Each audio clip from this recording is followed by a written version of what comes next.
नमस्कार बच्चों। तो आज हम लोग देखने वाले हैं SC Verma chapter number 8 question number 57 का सॉल्यूशन। 57 में क्या बोला है बेटा? A heavy particle is suspended by a 1.5 metre long string. ठीक है, तो ये कुछ सिंपल पेंडुलम जैसा ही है। इससे पहले जो सवाल हम लोगों ने किया था, तो 1.5 मीटर दे दिया लेंथ, है ना, मास वगैरह नहीं दिया। बोला it is given a horizontal velocity √57 metre per second. तो ये दे दिया मैंने √57 मीटर पर सेकंड। ठीक है, अब बोला है क्या? Find the angle made by the string with the upward vertical when it becomes slack. तो अगेन स्लैक, स्लैक का मतलब आपको समझना है क्या? टेंशन जीरो हो जाएगी, है ना। इसके पहले वाला जस्ट सवाल हम लोगों ने किया था, वहाँ पे डिस्कस किया था डिटेल में, क्वेश्चन नंबर 56 में। आप वहाँ पे जाकर देख सकते हो कि स्लैक की पॉसिबिलिटी बताई थी कि कहाँ पे स्लैक हो सकता है, कहाँ पे स्लैक नहीं हो सकता। तो अब यहाँ पे वो चीज़ें हम डिस्कस नहीं करेंगे। अगर आपको और डिटेल में देखना है तो आप क्वेश्चन नंबर 56 का सॉल्यूशन जाकर देख सकते हैं। तो यहाँ पे हम लोग जानते हैं बेटा क्वेश्चन नंबर 56 से कि जो स्लैग की पॉसिबिलिटी बनती है वो कहाँ पे बनती है? इस क्वाड्रेंट में बनती है ना। कि अगर आप इसको 4 पार्ट में डिवाइड कर लो, ये first, second, third and fourth, तो फर्स्ट क्वाड्रेंट में स्लैग की पॉसिबिलिटी बनती है। तो यहाँ पे एंगल बोल दिया है क्या? वर्टिकल से थीटा। तो हम लोग यही वाला थीटा लेंगे ना, पिछली बार की तरह गलती नहीं करेंगे। पिछली बार ले लिया था वर्टिकल से थीटा, बट एंगल पूछा था यहाँ से, है ना। तो अब यहाँ पे क्या है, देखो इस तरह के क्वेश्चन में दो चीज़ें ध्यान में रखना है हमेशा। एक तो एनर्जी कंजर्वेशन तो काम करेगा ही करेगा, दूसरा सर्कुलर मोशन से रिलेटेड कंसेप्ट आपको आना चाहिए, है ना। तो सर्कुलर मोशन से रिलेटेड कंसेप्ट के लिए आपको हमेशा सेंटर की तरफ लगने वाले फोर्सेस पे फोकस करना होगा।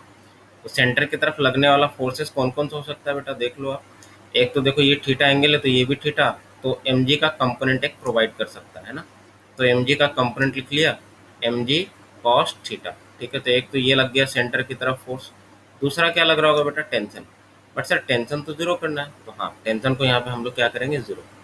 तो जस्ट जीरो के पहले का सिचुएशन देख रहे हैं ना, क्योंकि टेंशन जब जीरो हो जाएगी तो फिर सर्कुलर पाथ को वो क्या करेगा? इट में भी सर्कुलर पाथ पे चलना बंद कर दे। तो जस्ट टेंशन जीरो होने के पहले तो ये सर्कुलर पाथ नहीं चल रहा होगा ना। जब तक टेंशन है तब तक तो ये सर्कुलर पाथ फॉलो करेगा ना। हाँ, तो जस्ट पहले की बात कर रहा हूँ मैं। फिर भी टेंशन हम लोग क्या लेंगे? नेग्लिजिबल ही लेंगे, जीरो ही लेंगे। और इसका स्पीड क्या मान लिया हमने? v। तो देखो कौन प्रोवाइड कर रहा होगा सेंट्रीपिटल फोर्स? सर टेंशन तो जीरो हो गया ऑलमोस्ट। तो एम जी कॉस थीटा ही पूरा का पूरा जिम्मा उठा लिया सर्कल में घुमाने के लिए। तो m g cos theta equal to क्या हो जाएगा? That is equal to m v square by r. R की वैल्यू दिया है बेटा, है ना। आर क्या होगा बताओ? ये कितने रेडियस में घूम रहा? तो कितने रेडियस में घूम रहा बताओ? लेंथ एल हो गया, तो 1.5 मीटर वो गिवन है ना। तो यहाँ से एक रिलेशन आ जाएगा, एम से एम कैंसिल आउट हो गया, वी स्क्वायर इक्वल टू कितना आ गया? 1.5 इंटू जी की वैल्यू 10 ले लेता हूँ, तो 15 कॉस थीटा। ठीक है, 15 कॉस थीटा। तो एक इन्फॉर्मेशन यहाँ से आया। दूसरा इन्फॉर्मेशन कहाँ से आया बेटा? देखो यहाँ पे थीटा ही मुझे निकालना है, तो वी स्क्वायर पता चल जाए तो काम बन जाएगा। अब वी स्क्वायर निकालने के लिए एनर्जी कंजर्वेशन अप्लाई करना है। ठीक है, तो यहाँ पे अब हम लोग दूसरा क्या कर रहे हैं? एनर्जी कंजर्वेशन के लिए कुछ और कर रहे हैं हम लोग। क्या कर रहे हैं? ये एंगल थीटा है, तो दो लेवल इंपॉर्टेंट है। एक तो ये वाला लेवल इंपॉर्टेंट है, ये फाइनल लेवल है ना। ये जो लेवल है वो फाइनल वाला लेवल है, और ये जो लेवल है, जो ऑब्जेक्ट जो यहाँ पर है, ये इनिशियल वाला लेवल।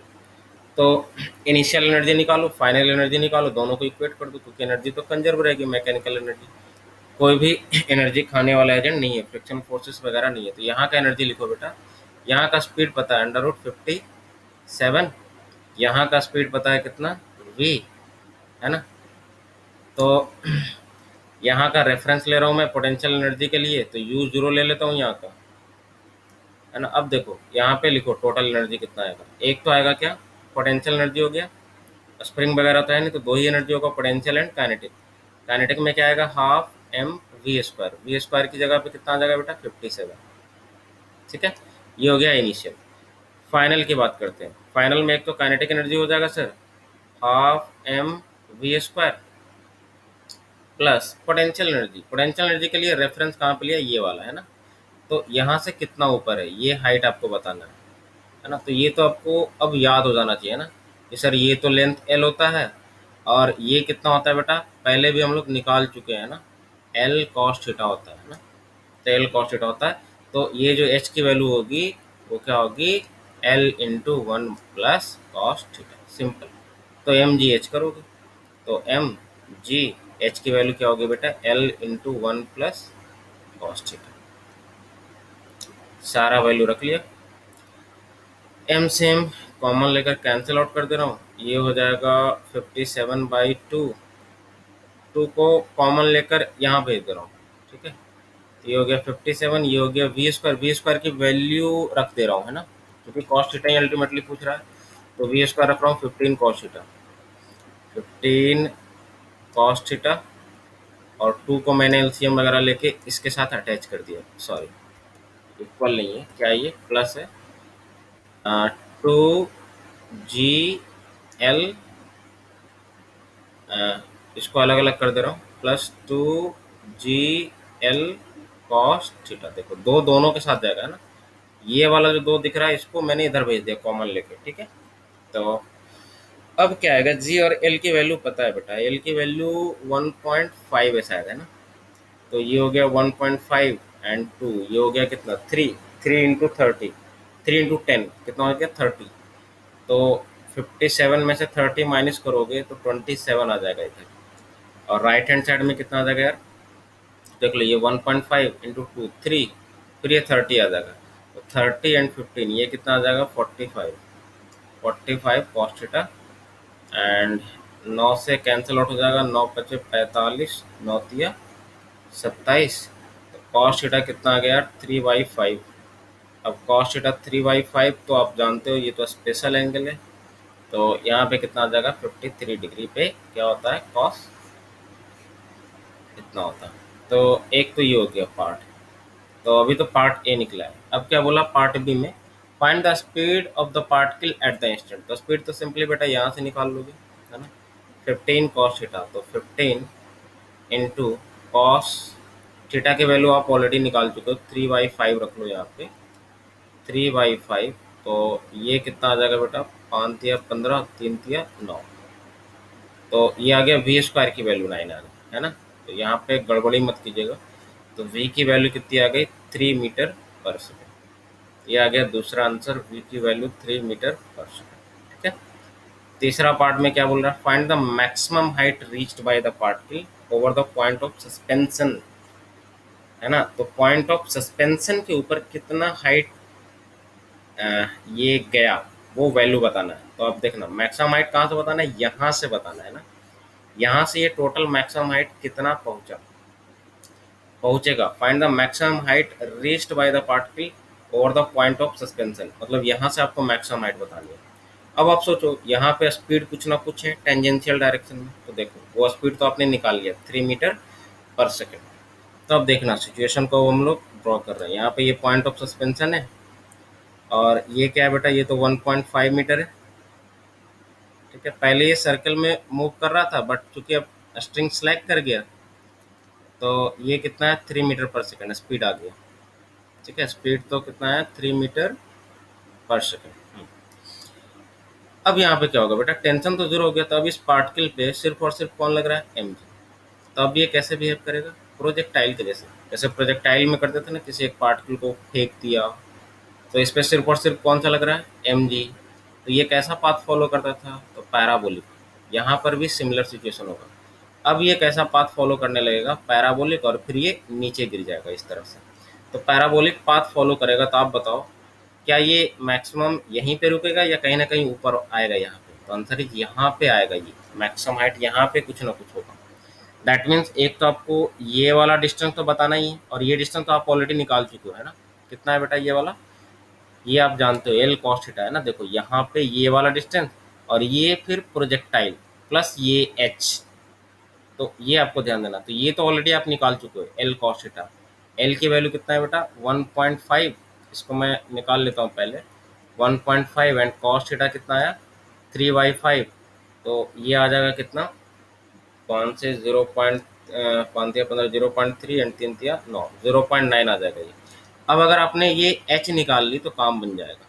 अब बेटा सोचो एच क्या होता है। एच के लिए सर बहुत कुछ करना पड़ेगा सर। अभी तो ये एंगल पता है सर थीटा, है ना। पहले तो सर ये एंगल ऑफ प्रोजेक्शन चाहिए मुझे ऑब्वियसली। अगर आप इधर फेंकोगे तो ये एंगल चाहिए थीटा, अगर आप इधर से फेंकते हो तो ये एंगल चाहिए थीटा हॉरिजॉन्टल से, है ना। तो एंगल ऑफ प्रोजेक्शन चाहिए। तो क्या आप ज्योमेट्री लगाकर एंगल ऑफ प्रोजेक्शन बता सकते हो। देखो ये एंगल थीटा है बेटा, ये कितना है 90 डिग्री। तो ये एंगल कितना आएगा 90 माइनस थीटा। तो ये एंगल कितना आएगा थीटा, क्योंकि ये पूरा 90 होगा, टेंजेंट होगा ये। देखो ये रेडियस और ये स्पीड के बीच का एंगल 90 होगा, तो ये एंगल थीटा ही होगा। तो थीटा तो आप निकाल चुके हो 53। तब अब बताओ मैक्सिमम हाइट का फॉर्मूला आप डायरेक्ट लगा सकते हो क्या। एच इक्वल टू क्या होता है बेटा मैक्सिमम हाइट का, you square sine 2 theta upon क्या होता है जी। यही होता है ना शायद मैक्सिमम हाइट का। एक मिनट में चेक कर लेता हूँ। मैक्सिमम हाइट का क्या हो जाएगा, ये you cos theta you sine theta, you square sine square theta by 2 जी हो जाएगा, है ना। यू स्क्वायर बाई 2 जी। तो you square sine square theta, you square sine square theta upon कितना हो जाएगा बेटा 2 जी हो जाएगा। याद रखने का तरीका यहाँ पे आप सिंपली याद रखो कि किसी पार्टिकल को ऊपर फेंकते हो तो मैक्सिमम हाइट कितना होता है बेटा यू स्क्वायर बाई 2 जी, है ना। यही होता है ना। तो अगर ये आपको याद है तो ये आपको आसानी से याद हो जाएगा कि अब कंपोनेंट है ये यू साइन थीटा है। यू की जगह कितना हो गया यू साइन थीटा, तब इसका स्क्वायर बाई 2 जी होगा। तो you square sine square theta by 2 ji, simple. ठीक है। तो अब देखो सब कुछ पता है आपको, है ना। तो आप निकाल सकते हो एच की वैल्यू। एच की वैल्यू कितनी आ जाएगी, यू स्क्वायर का मतलब बेटा 9 हो जाएगा, 3 3 जा 9, है ना, क्योंकि 3 पता है। साइन थीटा साइन 53, तो 4/5 हो जाएगा। 4/5 करोगे तो 4 चौक 16, इसका स्क्वायर है और बचे 25। ठीक है, ऊपर वाला काम हो गया, नीचे आ गया 2 इंटू 10 20 हो गया। तो अब क्या कर रहा हूँ मैं, इधर कुछ कैंसिल आउट तो कर लेता हूँ। ये हो जाएगा 4 चौक 16, 4 25 20, ये हो गया 9 चौक 36 डिवाइडेड बाई 125। तो 36/125 कितना आ जाएगा 36 डिवाइडेड बाई 125 पॉइंट 0.288, 0.288। और ये ऑलरेडी 0.9 आ चुका है। तो आपसे बताया था कि टोटल जो होगा वो कितना होगा this plus this, maximum point of suspension के एबव बोला है इसलिए। तो दोनों को जोड़ दो, 0.9 ऐड कर देता हूँ मैं प्लस 0.9, ये आ रहा है 1.18। तो नेक्स्ट आपका आंसर कितना आ जाएगा 1.188 या 1.19 भी बोल सकते हो। तो तीनों आंसर आ गया आपका। एक तो 53 आ गया, एक आ गया आपका कितना 3 मीटर पर सेकेंड, और एक ये आ गया। ठीक है, और तो कुछ पूछा नहीं है, और कुछ भी नहीं पूछा है। ठीक है, आंसर मैच कर लेता हूँ बेटा एक बार। तो 53 3 एंड ये दिया है 1.2 मीटर। हाँ, तो अप्रॉक्स 1.2 लिख सकते हो आप, है ना, कोई दिक्कत नहीं है इसमें, 2 डिजिट तक राउंड ऑफ करके। तो ये हो गया 57 का सॉल्यूशन। तो नेक्स्ट मिलेंगे हम लोग क्वेश्चन नंबर 58 के साथ।